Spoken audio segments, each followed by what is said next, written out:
Hi, my name is Paul Wood, and I am a video editor and a comedian. You know, like, I'm not fat, I've just grown a napkin holder. This is what this is for. And I use cannabis regularly. It helps manage pain and depression, chronic headaches, and it is mood enhancing. I am so thankful that I gave cannabis a try. I grew up in a really religious home, and I really kind of grew up in the church. We went to church 4 times a week: Wednesday night, Friday night, Sunday morning, and Sunday night. One of the keystone guiding principles of my life was I wanted to be a good boy and I wanted to be a good Christian. And I was completely dedicated to a life serving Jesus. I can't even begin to tell you how much of a stigma being a pothead or smoking weed seemed to have for me, that I just was so sure I would never, ever, ever do this. I would never betray the life that I've lived. I feel like I'm going against what I was raised to believe by trying this, but I am telling you, those headaches were stealing joy from my life.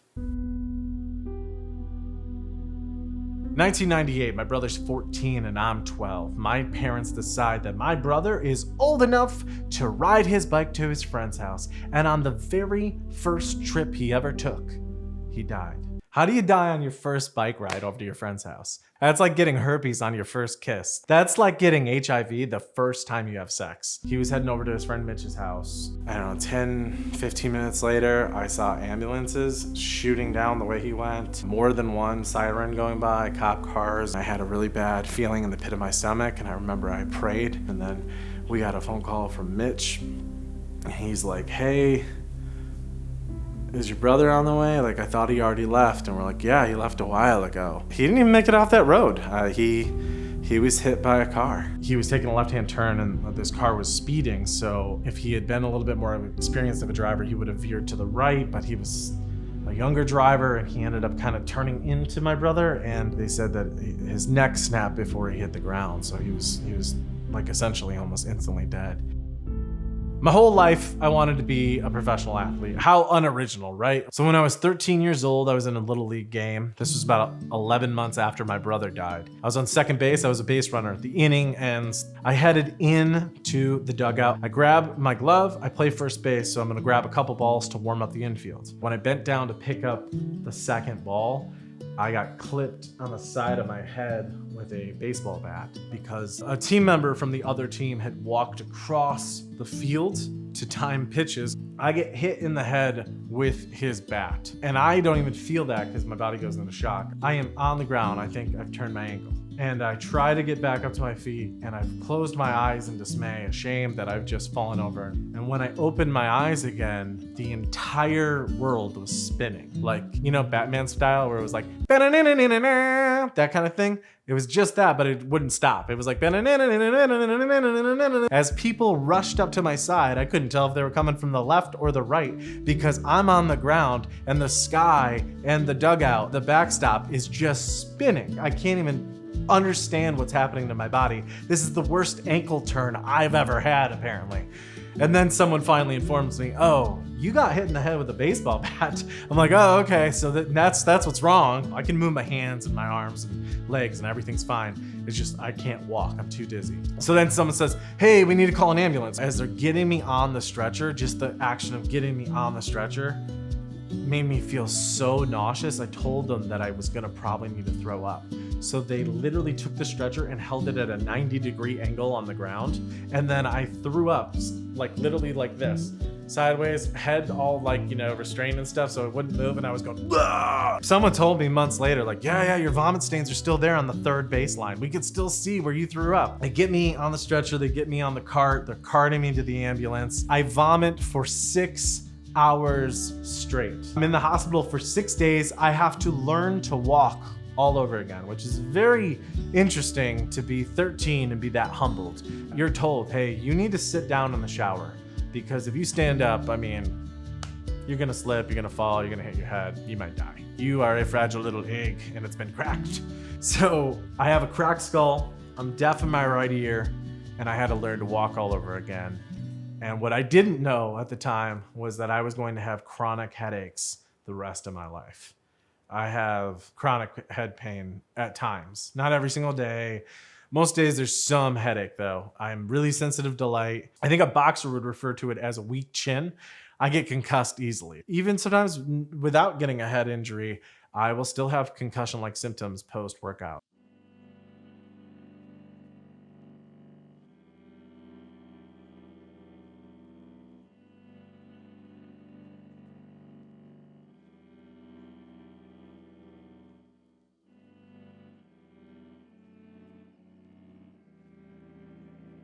I was a youth pastor, I was a worship leader, and I wanted to do right in my parents' eyes, in God's eyes, in the church's eyes. It's like what I did my whole life until one day I got fired, essentially. You aren't being fired, your job's ending. That really sent me into the deepest depression of my life. I was just a wreck, losing my job, and kind of losing my identity, because being a youth pastor, being a worship leader, being involved in the church, that was a lot of what I thought I was.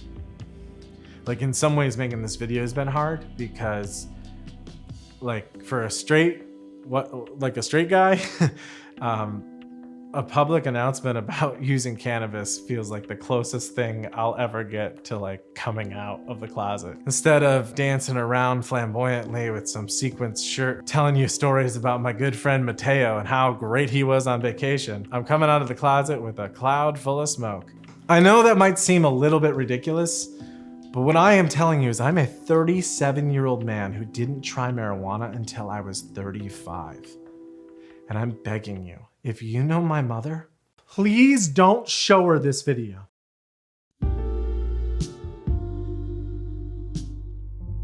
The very first time I tried marijuana, it was an edible because I was afraid to smoke. I remember it being a spacey experience. I was staring at a TV and I couldn't remember how long I had been sitting there. It could have been 5 minutes or 5 hours. And I remember telling my wife, this is the first time I genuinely don't feel any pain in my head in like forever, literally like years. And I even remember a stretch of 2, 3, 4 months where felt like almost every day I was waking up right off the bat. My head was just killing me, and to finally be in a real place of genuine relief after all that. Like, I actually don't have a headache. It was so incredible. I didn't like how spacey edibles ended up making me feel. No judgment to if you love them or whatever, but they're not my thing.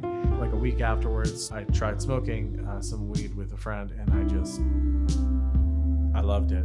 It was pain management in a puff. That's the slogan, I guess. It's pain management in a puff. You're not laughing? That wasn't funny. No. Having a TBI, having your brother die, that's a great way to end up super depressed. I think depression has been a real factor, and it's actually something that weed has helped a lot with. I think that God put this plant on earth, and probably other plants too, but this plant on earth specifically to help people. And it's wonderful what it's done in my life so far. Learn more about cannabis and begin your medical cannabis journey at leafwell.com.